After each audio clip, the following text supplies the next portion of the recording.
감사를 모른다면 내가 과연 진정한 그리스도인인가 하는 것을 진지하게 돌아봐야 합니다. 여러분, 그리스도인이 되었다는 말은 죽을 수밖에 없는 내가 하나님의 은혜로 영원한 생명을 얻게 되었다는 뜻입니다. 이렇게 엄청난 것을 받았는데 감사하지 않는다면 이건 정말 이상한 것입니다. 그러므로 오늘 우리가 감사절을 맞아서 내 삶에 과연 감사가 있는가 하는 것을 돌아보시고, 그동안 이런저런 일로 감사가 희미해져 버렸다면, 내 삶에서 감사가 자취를 감추었다면, 그러면 이제 이번 감사절을 계기로 다시 한번 감사를 회복하시고 감사가 넘치는 행복한 신앙생활을 하게 되시기를 바랍니다. 행복해서 감사한 게 아닙니다. 감사하면, 감사의 모든 조건들이 눈에 보이고 감사할 이유들이 보여서 감사하게 되면 그러면 행복해지는 것입니다. 저는 우리 연합장로교회 모든 성도님들이 감사할 이유들을 발견하시고, 그래서 감사가 넘치는 그런 행복한 믿음 생활을 할 수 있게 되시기를 바랍니다. 오늘 본문에 보니까 어느 날 예수님께서 신방을 가셨습니다. 어디로 가셨나? 오늘 본문에 이렇게 말씀해요. 예수께서 예루살렘으로 가시는 길에 사마리아와 갈릴리 사이로 지나가시게 되었다. 여러분, 갈릴리와 유대 사이에는 사마리아가 있었습니다. 지도를 보시면, 그런데 유대인들은 사마리아 사람들을 사람 취급하지 않았거든요. 한번 쭉 넘겨주세요. 맨 위에는 갈릴리, 아니요, 하나 누르시면 아까 전에 그림을 좀 보여주세요. 맨 위쪽은 나오네요. 갈릴리, 중간에는 사마리아고 그 밑에가 유대입니다. 근데 중간에 사마리아가 있는데 이 유대인들은 사마리아 사람들을 사람 취급하지 않았거든요. 그래서 갈릴리에서 유대로 갈 때, 또 유대에서 갈릴리로 갈 때 사마리아를 거치지 않고 요단강을 건너서 삥 둘러서 갔습니다. 이유는 하나입니다. 그들은 사마리아 사람들을 사람 취급하지 않았기 때문이죠.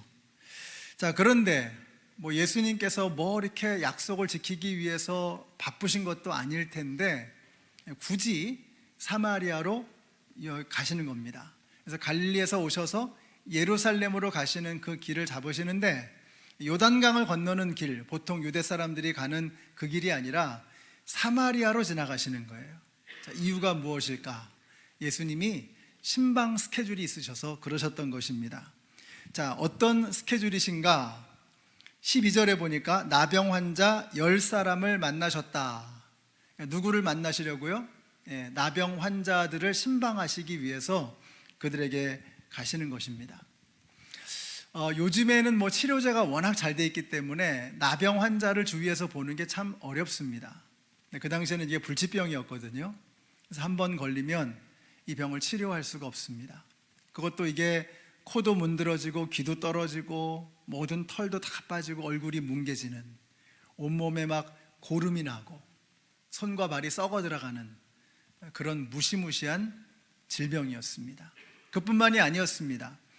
이 나병에 걸리면 이 부정한 사람이 되기 때문에, 그래서 이 나병 환자와 접촉이 되면 그 모든 사람들이 다 부정해지기 때문에 어쩔 수 없이 그들은 가족을 떠나야 했고 함께 지내왔던 친구들을 떠나야만 했던 것입니다. 그래서 그들은 마을에서 쫓겨나서 저 멀리 사람들의 그 접촉을 피해서 산속이나 광야나 사막이나 동굴이나 이런 곳에서 움막을 짓고 살아야만 했던 것이죠. 모든 사람들이 외면하는 이 나병 환자 촌에 예수님이 신방 오신 것입니다. 그림을 한번 좀 보실까요? 그 다음에 그림을 보시면 예수님이 이제 나병 환자촌에 신방을 오신 거죠. 그 다음에 그림도 보시면, 저는 이 장면, 예수님께서 나병 환자촌에 신방 오시는 이 장면, 이게 바로 복음의 핵심이라고 생각합니다. 복음이 뭐냐? 우리가 하나님께로 갈 수 없어서 하나님이 우리에게 오셨다는 거예요. 예수님께서 나병 환자들에게 가신 겁니다. 나병 환자들이 예수님에게 갈 수 없어서 예수님께서 나병 환자촌으로 신방 오셔서 저들을 만나 주셨던 것입니다. 오늘 우리가 추수감사주일입니다. 어디 우리가 추수만 감사하겠습니까? 그 밖에 얼마나 감사할 일들이 참 많은지 모르겠습니다. 오늘 주보에 소개한 것처럼 차진배 시인의 그 시를 보면 하나님께서 우리에게 주신 이미 주신 선물이 너무 많은 거예요. 그래서 우리가 정말 얼마나 감사한 것이 우리에게는 이미 너무 많은지 우리가 그 모든 감사의 제목들을 돌아보아야 합니다. 근데 때로는 우리가 하나님이 주신 것에만 우리의 마음을 집중할 때가 있어요. 하나님이 주신 것 귀한 것이죠. 그러나 우리가 하나님이 주신 것뿐만 아니라 그 모든 것을 주신 하나님, 그 주신 분, 그분에게로 우리의 초점을 옮겨야 하는 것입니다. 우리 연합장로교회 성도님들은 하나님께서 우리에게 베풀어 주신 그 모든 것을 돌아보면서 감사하시고 그뿐만 아니라 고개를 들어서 그 모든 것을 허락해 주신 그분에게 감사할 수 있는 저와 여러분이 되시기를 바랍니다. 그래서 이번 주에 목장 모임 하시면 이런 걸 좀 나누세요. 우리 목장 식구들과 함께 이런 걸 나누셔야 돼요.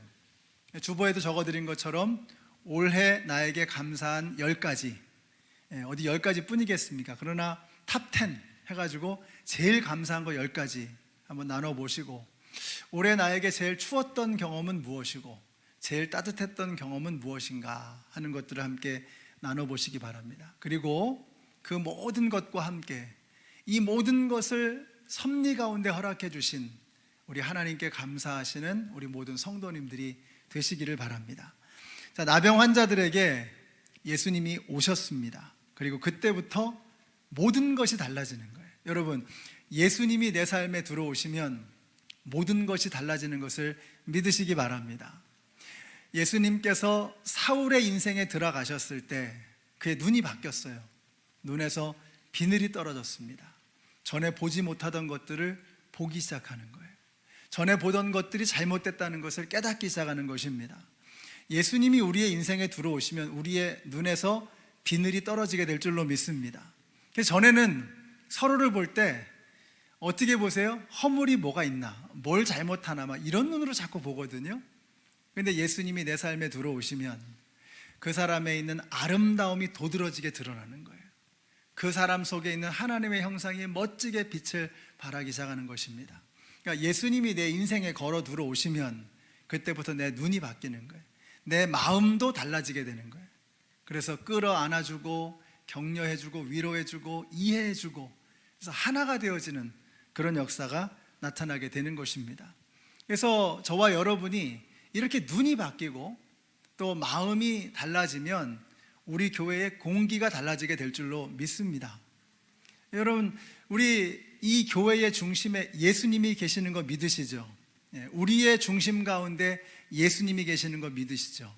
여기에 예수님이 계신다면 그 예수님 때문에 교회 안에서 벌어지는 모든 일들이 달라져야 하는 것입니다. 자, 그렇지 않아도 요즘에 참 살기가 퍽퍽하잖아요. 얼마나 힘이 듭니까? 여기 와서 우리가 이렇게 다 웃고 즐거워하지만 한 주간의 우리의 삶은 얼마나 힘들고 어려운 것입니까?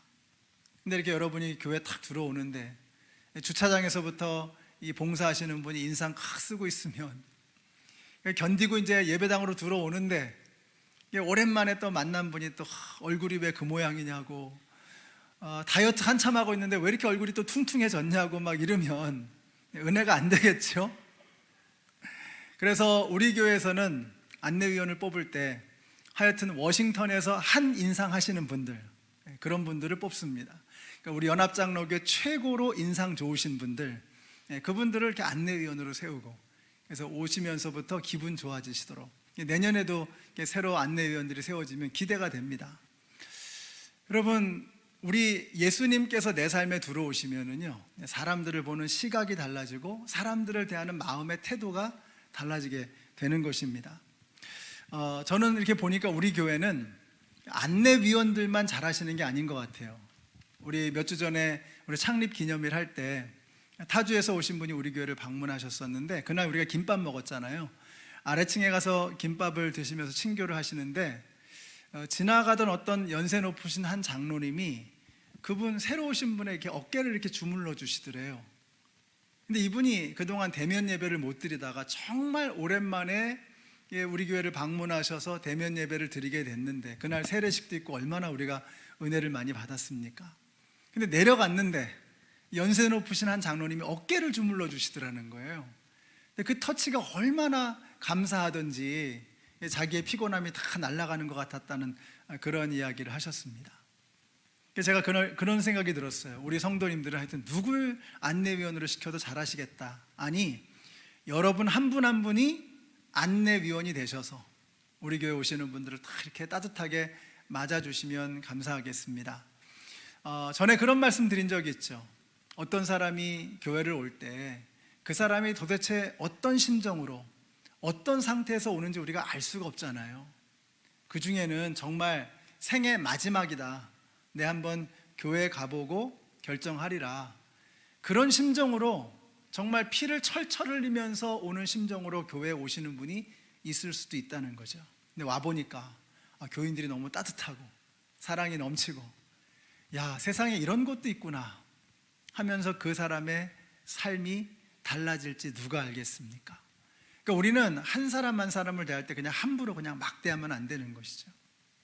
예수님이 우리의 인생에 걸어 들어오시면 우리가 사람을 보는 눈이 달라지고 사람을 대하는 마음 자세가 달라지고 우리의 태도가 바뀌게 되는 것입니다. 우리 연합장로교회는 예수님이 함께 계시는 교회, 그래서 세상과는 다른 그러한 공간, 세상과는 다른 그런 거룩한 장소를 만들어 가시는 우리 연합장로교회 성도님들이 되시기를 바랍니다. 오늘 사역지원서가 나갔습니다. 그냥 버리지 마시고 집에 가셔서 쫙 펴놓으시고, 일부러 한 페이지로 길게 만들었어요. 쫙 펴놓으시고 기도하세요. 근데 기도하시는데 그냥 소심하게 기도하지 마시고, 주님 그냥 제가 할 수 있는 적당한 일을 주세요, 이렇게 소심하게 기도하지 마시고 어떻게 기도해야 돼요? 주님, 어떤 사명을 주시든지 순종하겠습니다. 주님께서 어떤 사명을 주시면 그 사명을 감당할 수 있는 능력과 지혜도 주실 줄로 믿습니다 하는 마음으로 담대하게 기도하시고 주님이 시키시면 한번 해보세요. 그래서 여러분들이 함께 만들어가는 겁니다. 교회는요, 목사 혼자 하는 게 아닙니다. 여러분 한 분 한 분이 교회에 없어서는 안 될 소중한 지체들이십니다. 우리가 함께 모여서 주님의 몸된 교회를 이루어가는 것입니다. 우리 교회 보면 스테인드 글라스도 그렇고요, 여기 벽돌도 그렇고요, 여기 보이는 이 미세한 돌들, 이거 굉장히 귀한 거거든요. 천정을 보시면 나무들이 다 연결되어 있잖아요. 이런 모든 것들이 하나하나 서로 맞닿아서 서로 이어지면서 하나의 아름다운 교회를 이루어가는 겁니다. 교회는 목사 혼자 하는 게 아니에요. 우리가 함께 주님의 몸된 지체로서 주님의 몸된 교회를 함께 이루어가는 것입니다.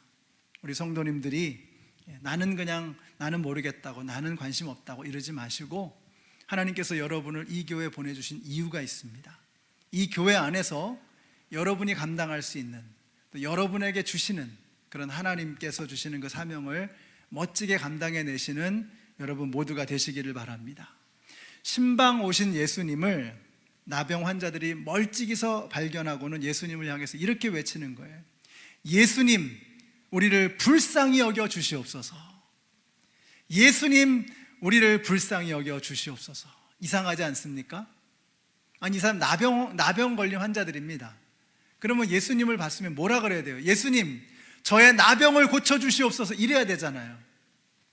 근데 이 사람들이 예수님, 저를 불쌍히 여겨주시옵소서, Jesus, have mercy on me, 나에게 주님의 자비를 주시옵소서, 이렇게 기도하는 것입니다. 이상하지 않습니까? 제가 이 말씀을 묵상하는데 너무 공감이 되는 거예요. 가만히 생각해 보세요, 여러분. 이 사람들의 문제가 어디 나병 하나였겠습니까? 나병 환자들의 문제가 어디 나병 하나였겠습니까? 나병이 치료되고 나면 그 다음에 또 무슨 병이 올지 몰라요. 이들의 인생은 꼬일 대로 꼬여 있는 겁니다. 완전히 무너진 거예요. 나병 하나 고쳐준다고 될 일이 아닌 거예요. 그래서 그들에게 필요했던 것은 하나님의 은혜, 주님의 자비, 불쌍히 여겨주시는 하나님의 사랑이었던 것입니다. 그래서 그들은 나병 하나 고쳐주는 것으로 될 일이 아니었던 거죠. 주님, 저를 불쌍히 여겨 주시옵소서. 사랑하는 성도 여러분, 예수님께서 저와 여러분을 불쌍히 여겨 주시면 우리의 삶은 되는 줄로 믿습니다. 우리의 자녀들도 우리 주님께서 불쌍히 여겨 주시면 그 인생은 되는 거예요. 우리가 얼마나 문제가 많습니까? 한두 가지가 아니에요. 이 문제 해결되면 또 다른 문제가 다가오고 끝도 없이 파도처럼 밀려오는 수많은 문제들. 그러니까 문제가 있는 게 문제가 아니라 그 문제를 해결할 능력이 없다는 거, 그 문제를 해결할 하나님의 도우심이 없다는 거, 이게 문제예요. 그래서 그들이 우리를 대신해서, 그리고 우리와 함께 외치는 겁니다. Jesus, have mercy on me. 나에게 주님 자비를 베풀어 주시옵소서, 긍휼을 베풀어 주시옵소서, 은혜를 내려 주시옵소서. 오늘 저와 여러분이 이렇게 하나님을 향해 부르짖을 때 주님께서 우리에게 은혜의 단비를 부어 주실 줄로 믿으시기 바랍니다. 이제 예수님께서 그들을 불쌍히 여기셔서 치유를 시작하십니다. 예수님 말씀하세요. 제사장에 가서 너희의 몸을 보이라고 하십니다. 그들은 뛰기 시작합니다. 바로 이것은 레위기 14장에 나오는 의식을 그대로 행하라는 거예요. 나병 환자가 병이 고침을 받으면 가장 먼저 해야 되는 일이 뭐냐면 제사장에게 가서 인증을 받는 겁니다. 내 몸이 나았다고. 그래야 그 다음부터 정상적인 삶을 시작할 수 있는 거예요. 다시 말하면 제사장은 정상적인 삶을 향한 필수적인 관문이었던 것입니다. 그 문을 통과하지 않으면 그들은 이전의 삶으로 돌아갈 수가 없는 거예요. 그래서 예수님께서 명하시는 거예요. 제사장에게 가서 너희의 몸을 보이라. 그들은 뛰기 시작합니다. 그런데 이상한 일이 벌어졌습니다. 가는 중에 한 사람이 자기의 몸이 나은 것을 보고 그걸 발견한 거예요. 내 몸이 나았네. 그래서 탁 멈춰서는 겁니다. 그리고는 돌아서서 다시 반대 방향으로 뛰기 시작하는 거예요. 예수님을 향해서. 우리가 여기서 조심해야 될 게 뭐냐면요, 이 장면에서 우리는 너무 쉽게 나머지 9명을 비난하는 경향이 있습니다. 근데 가만히 생각해 보면 이 9명의 믿음도 대단한 겁니다. 이 사람들이 몸에 병이 나아서 제사장에게 뛰어간 게 아니죠. 뛰어가다 보니까 몸이 나은 거예요. 그 말은 뭐죠? 제사장을 향해 뛰어갈 때 그들의 몸은 여전히 고름이 나고 피가 나고 썩어 있는 그 상태였던 거죠. 그런데 예수님의 말씀에 의지하여 가는 것입니다. 그런데 꼭 말 안 듣는 사람이 있죠. 예수님이 제사장에게 가서 자기 몸을 보이라고 했는데 딱 멈춰서 가지고 다시 예수님에게로 돌아와서 예수님 앞에 엎드리는 거예요. 15절부터 보세요. 그런데 그들 가운데 한 사람은 자기의 병이 나은 것을 보고 큰 소리로 하나님께 영광을 돌리면서 되돌아와서 예수의 발 앞에 엎드려 감사를 드렸다. 그런데 그는 사마리아 사람이었다. 나머지 9명도 큰 소리를 질렀을 겁니다. 감사와 경배를 드렸을 것입니다. 자, 그런데 말입니다. 그 중에 한 사람이 발길을 돌린 거예요. 이상한 사람인 겁니다. 이 사람은 9명이 정상인 거죠. 근데 발길을 돌린 이 사람이 희한한 거예요. 근데 예수님께서 그를 보고 너무 기뻐하셨던 거죠. 그는 가던 길을 멈추고 다시 돌아가는 수고를 마다하지 않았습니다. 그는 제사장에게 검사를 받고 정상적인 삶으로 돌아가는 기쁨을 잠시 유보하고 먼저 주님에게로 갈 것을 결정했던 것입니다. 그리고 자신에게 새로운 삶을 허락해 주신 예수님에게 고쳐주신 것 감사하지만 고쳐주신 그분을 먼저 만나기를 원했던 거죠. 그분을 그냥 지나칠 수가 없었던 것입니다. 그는 자신에게 새로운 생명을 허락해 주신 생명의 주인 예수 그리스도 앞에 돌아와 그 앞에 엎드렸던 것입니다. 여러분, 그때 예수님께서 이렇게 말씀하세요. 오늘 본문의 마지막 절입니다. 일어나서 가거라. 내 믿음이 너를 구원하였다. 그날 10명이 다 고침을 받았습니다. 10명의 나병 환자의 그 살갗이 뽀송뽀송한 어린아이의 살갗처럼 다 바뀌었어요. 10명이 고침을 받았습니다. 그러나 그 중에 한 명만 예수님에게 돌아와서 엎드린 그 한 명만 예수님에게 이 말을 들었어요. 너의 믿음이 너를 구원하였다. 10명이 다 고침을 받았지만 한 명이 구원받은 것입니다. 여러분, 바로 이것이 믿음이라는 것입니다. 믿음은 말로 하는 게 아닙니다. 사도 야고보가 말하죠. 행함이 없는 믿음은 죽은 믿음이다. 너희가 말로는 하면서 행동으로 보여주지 않으면 그 믿음을 무엇으로 증명하겠느냐? 이 나병 환자 한 명, 사마리아 출신의 나병 환자는 방향을 돌이켜서 예수님에게 다시 달려와 그 앞에 엎드림으로 자신의 믿음을, 자신의 감사를 증명했던 것입니다. 사랑하는 성도 여러분, 신앙생활은 말로 하는 거 아닙니다. 주님께서 우리에게 입술만 준 것이 아니라 몸을 주신 것은, 신앙생활은 말로 하는 것이 아니라 몸으로 하는 것이라고 하는 것을 우리에게 말씀하고 계시는 것입니다. 그러니까 그들도 다 감사했죠. 10명의 나병 환자들이 왜 감사 안 했겠습니까? 근데 그 중에서 카운트 되는 감사가 있었고 카운트 되지 않는 감사가 있었다는 거예요. 해마다 이제 제 생일 즈음 해가지고 우리 교회에서 이제 신앙생활 하다가 타주로 이사 가신 분이 계시는데, 이분이 이제 저에게 생일 즈음 해가지고 이렇게 커피숍에 크레딧을 이렇게 좀 보내주세요. 그러면 이제 그게 귀하게 비싸잖아요. 그래서 그냥 아무 때나 안 먹고 프로모션이 나올 때가 있습니다. 그럼 그 프로모션 몇 가지를 이렇게 하면은 한 잔을 더 마실 수 있고 이러거든요. 저는 이제 그때 사 먹는데, 근데 제가 깜빡 잊고 그걸 미리 프로모션을 등록을 해야 되는데 그걸 등록을 안 하고서 사 먹은 거예요. 그러니까 너무 아까운 거죠. 이 카운트가 안 돼요. 카운트가 이거를 구입을 했는데 그게 카운트가 안 되니까 공짜로 먹을 수 있는 커피 한 잔을 놓친 거잖아요. 우리가 감사를 하지만 카운트가 되는 감사가 있고요, 카운트 안 되는 게 있다는 거예요. 입술로만 하는 거, 마음으로만 감사하는 거, 이게 카운트가 안 된다는 거예요. 그걸 어떻게 알아요? 예수님께서 그렇게 말씀하셨어요. 뭐라고 말씀하셨느냐? 여기 이렇게 말씀하시죠. 17절 보세요. 10사람이 깨끗해지지 않았느냐? 그런데 9사람은 어디에 있느냐? 하나님께 영광을 돌리러 되돌아온 사람은 이 이방 사람 한 명밖에 없느냐? 9사람은 어디에 있느냐? 10명 중에 9은 카운트가 안 된 겁니다. 9사람은 어디에 있느냐? 이 한 사람만 내 믿음이 너를 구원하였다 라고 칭찬받은 것입니다. 카운트 되는 감사가 있고 카운트 되지 않는 가짜 감사가 있다는 거예요.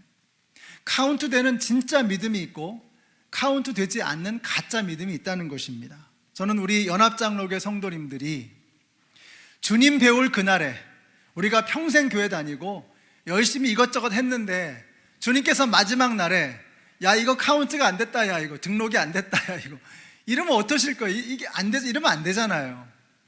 우리 성도님들이 열심히 신앙생활 하시는 만큼 제대로 아셔서 제대로 배우셔서 여러분의 감사, 여러분의 믿음이 멋지게 주님의 손에 카운트 되어지는 그런 믿음을 갖게 되시기를 바랍니다.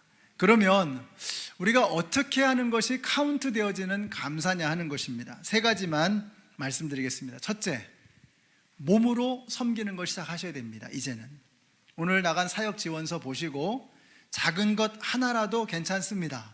하세요. 내 몸이 불편하다, 중보기도 하시면 됩니다. 내 음식을 잘한다, 그러면 음식하는 걸로 도우시면 돼요. 내 컴퓨터를 좀 안다, 그럼 컴퓨터로 도우시고, 음향을 좀 안다, 그럼 음향하는 일을 도와주시고. 저 미디어 팀이나 음향팀은 사람이 항상 모자라가지고 힘든 일이거든요. 늘 사람이 모자라가지고 허덕허덕합니다. 여러분이 좀 도와주시고, 찬양을 잘한다 그러면 찬양팀이나 성가대 얼마나 멋있습니까? 그래서 여러분 작은 것이라도 여러분이 할 수 있는 것, 여러분이 서 있으면 빛나는 그 자리가 있어요. 거기에 가셔서 몸으로 섬기세요. 말로 때우지 말고 마음으로 퉁치지 말고 여러분이 몸으로 하셔야 됩니다. 그게 카운트되는 감사다. 2번째로는요, 올바른 헌금 생활, 올바른 물질 생활 제대로 하셔야 합니다. 제가 헌금 설교 잘 안 하는 거 아시죠? 근데 꼭 해야 될 때는 합니다. 목사로서 이렇게 보면 참 안타까울 때가 있습니다. 뭐냐면 나를 위해서는 아끼지 않아요. 무제한적으로 소비합니다. 나를 위해서는. 근데 남을 위해서는, 어려운 사람들을 돌아보는 일을 위해서는, 주님을 위해서는 너무 인색한 거예요. 이렇게 하시면 안 되는 겁니다. 저는 여러분들이 올바른 헌금 생활 하게 되시기를 바랍니다. 하나님께서 우리에게 모든 것을 주셨어요. 그 모든 것 가운데 믿음으로 귀한 예물을 드리는 것입니다. 아니, 어떻게 나를 위해서는 무제한적으로 소비하면서 주님을 향해서는 그렇게 인색할까? 그런 경우라면 어떻게 그 믿음을 진짜 믿음이라고 볼 수 있겠느냐 이거예요. 감사한다고 말은 하는데 이 감사하고자 하는 그것이 삶으로 드러나지 않는다면, 아니 그 감사가 진짜라고 하는 것을 무엇으로 증명할 수 있겠습니까? 여러분들이 감사하시다면, 여러분이 생명 주신 주님 앞에 은혜로 감사함으로 나아가기를 원하신다면 인색하지 마세요. 인색하지 마세요. 주님께서는 여러분을 위해서 생명을 주셨습니다. 그분 앞에 여러분이 물질의 노예로 살아가면 안 돼요. 내가 아까워가지고 인색하고 움츠린다는 것은 이건 여러분이 물질의 노예라는 뜻입니다. 우리 주님은 모든 것의 주인이세요. 우리 아버지는 부자세요. 자원에 제한이 없으십니다. 그러니까 여러분, 주님의 마음에 들면 그냥 끝나는 거예요. 되는 거예요. 엄청난 일들이 벌어지는 겁니다. 근데 우리는 내가 어떻게 해보려고, 그러니까 물질의 노예가 돼 사는 거예요. 여러분은 물질의 노예가 아니라 물질이 여러분을 섬기는 여러분의 종이 되어야 되는 거예요. 주님께서 우리를 청지기로 부르셨어요. 무제한적인 모든 자원을 소유하신 그분이 우리를 매니저로 부르신 거예요. 여러분이 물질의 노예 되지 마시고 물질을 주님을 위해서 멋지게 사용하시고 신음하고 고통당하는 사람들을 위해서 아끼지 않는 여러분 모두가 되시기를 바랍니다. 마지막으로 우리가 어떻게 하면 우리의 감사를 증명해낼 수가 있겠는가? 어떻게 하면 카운트되는 감사를 드리며 살아갈 것이냐? 엉뚱한 거 하지 말고 주님의 소원을 들어드리는 일을 위해서 우리가 헌신해야 합니다. 하나님은 모든 사람이 구원을 받으며 진리를 아는 데 이르기를 원하시느니라. 이게 하나님의 소원이거든요. 근데 우리가 하나님께 감사한다고 하면서, 하나님을 사랑한다고 하면서 그분의 진짜 소원을 알지 못하고 엉뚱한 일만 하고 있다 그러면 우리가 잘못된 방향으로 달려가고 있는 것이죠. 우리 연합장로교회는 우리 아버지의 소원을 알아서 그 주님의 소원을 위해서 힘차게 일하시는 우리 교회가 되시기를 바랍니다. 전에 한 연세 높으신 우리 장로님께서 목자셨거든요. 근데 이분이 목장 사역을 열심히 하시면서도 늘 마음에 부담이 있으셨나 봐요. 그 어느 날 말씀하시는 거예요. 목사님, 저희 목장은 다 이렇게 70대, 평균 연령이 70이세요. 다들 연세가 높고 뭐 예수 안 믿는 사람 전도 대상자 찾지도 못하고 전도도 안 되고, 우리 목장은 존재 이유를 모르겠습니다. 목장은 영혼 구원을 위해서 하는 거라고 하셨는데 우리 목장이 영혼 구원을 못 하고 있습니다. 그래서 제가 그런 말씀을 드렸어요. 여러분, 가정에 보면 아기를 낳는 엄마와 아빠가 있잖아요. 할머니, 할아버지는 뭐 하시죠? 한 생명이 태어나면 그 아이를 사랑해주고 돌봐주고 예뻐해주고, 그렇게 해서 한 가정 안에서 아이 하나가 건강하게 자라가는 거 아닙니까? 그러니까 우리 교회 안에 보면은 영혼 구원이 막 되어지고 이루어지고 세례식이 있는 그런 정말 흥분하게 하는 익사이팅한 그런 사역을 하는 목장도 있는 거죠. 그런데 그 목장을 통해서 전도가 되어서 교회 왔는데 교회 분위기가 싸늘해.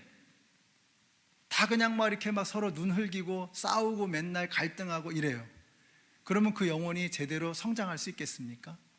야, 여기 잘못했다가는 내 인생 망가지겠다, 무서워가지고 교회 떠나지 않겠어요? 근데 교회 와보니까 다들 막 서로 사랑하고 은혜를 나누고 너무 행복한 거예요. 야, 나도 여기 끼고 싶어, 여기 함께 하고 싶어. 그래서 함께 우리가 영혼 구원을 이루어 가는 것입니다. 한 가정 안에 아기를 낳는 엄마 아빠가 있고 그 아이를 또 돌봐주고 사랑해주는 할머니 할아버지가 있는 것처럼 우리가 함께 우리가 주님이 기뻐하시는 그 사역을 이루어 가는 것입니다. 근데 하나님께서 참 놀랍게도 그 연세가 높으신 70세 이상의 성도님들이 모이신 그 목장에도 이 아이를 잉태하는 기적을 베풀어 주셨어요. 제 생각에 이건 아브라함과 사라 목장이다. 연세가 높으신데 막 그 안에서 생명이 잉태하는 거예요. 그래서 60대가 넘으신 분이, 훌쩍 넘으신 분이 세례를 받고 안수집사가 되셨고 또 권사가 되시고 목자로 지금 섬기고 계세요. 얼마나 멋있습니까? 그런 기적이 일어나는 거예요. 여러분 함께 영혼 구원을 이루어가는 것입니다. 여러분 한 분 한 분이 어떤 눈빛으로 서로를 바라보고 어떤 마음 자세로 서로를 대하느냐에 따라서 우리가 영혼 구원하여 제자 잡는 교회가 되느냐 마느냐를 우리가 함께 결정하는 거예요. 그래서 우리가 이 소원, 이 하나님의 소원을 잊어버리고 살아간다면 우리는 교회 아닌 겁니다. 이 주님의 소원이 이건데, 영혼을 구원하는 것이 주님의 소원인데, 죽어가는 영혼을 살리는 게 하나님께서 가장 기뻐하시는 일인데 우리 거기에는 관심 없고 엉뚱한 일만 하고 있다. 그럼 우리가 어떻게 주님을 믿는다고, 주님을 사랑한다고 어떻게 말할 수 있겠습니까? 여러분, 감사는 말로 때우면 안 되는 것입니다. 이게 오늘 말씀의 결론입니다. 감사는 말로 때우면 안 된다. 감사한 게 이미 너무 많습니다. 발걸음을 되돌려서 주님 앞에 돌아와서 엎드려야 합니다. 그래야 그게 카운트 되어지는 감사라는 거예요. 주님, 저를 사용해 주시옵소서. 그러므로 내년에는 여러분 한 분이 적어도 한 가지의 사역은 한번 해보세요. 아주 작은 거라도 상관없습니다. 몸으로 섬겨보세요. 몸으로. 첫째. 두 번째, 올바른 물질 생활. 물질에 노예되지 마시고 모든 것을 주신 그 주님 앞에 여러분이 헌신하시고 물질을 노예처럼 부려야지 우리가 물질의 노예가 돼서는 안 된다는 거예요. 세 번째로, 여러분이 정말로 하나님의 소원, 주님이 기뻐하시는 게 뭔가 거기에 집중하셔서 우리 연합장로교회가 정말 주님 앞에 인정받는 그런 아름다운 교회가 되시기를 바랍니다. 제가 말씀 처음 시작할 때 감사가 없으면 그리스도인 아니다 말씀드렸죠? 정말로 그렇습니다. 감사가 없다면 심각하게 내 스스로에게 질문해야 됩니다. 나는 과연 예수를 믿고 있는가? 내가 하나님의 은혜를 아는가? 나는 과연 참된 그리스도인으로 살아가고 있는가? 감사가 없다면, 감사가 보이지 않는다면 우리의 믿음을 다시 점검해야 합니다. 말로만, 마음으로만 감사하지 마시고 삶으로 감사하셔서 우리 예수님께 인정받으시는 우리 연합장로교회 모든 성도님들이 다 되시기를 우리 예수님의 이름으로 축원합니다. 기도하겠습니다. 하나님, 감사합니다. 우리 연합장로교회를 너무나 사랑하셔서 이렇게 한 몸을 이루게 하시고 주님의 사랑으로 하나가 되게 하셔서 너무나 감사합니다. 이 귀한 주님의 몸된 교회를 통해서 하나님의 소원을 이루어가게 하여 주시옵소서. 이 교회를 52년 전에 세우신 그 하나님의 뜻을 알아 한 영혼을 소중하게 여기며 그 영혼을 살리기 위해서 온 성도님들이 눈물을 흘리며 기도하고 함께 마음을 모으는 저희들 모두가 되게 하여 주시옵소서. 예수님의 이름으로 기도드렸습니다. 아멘.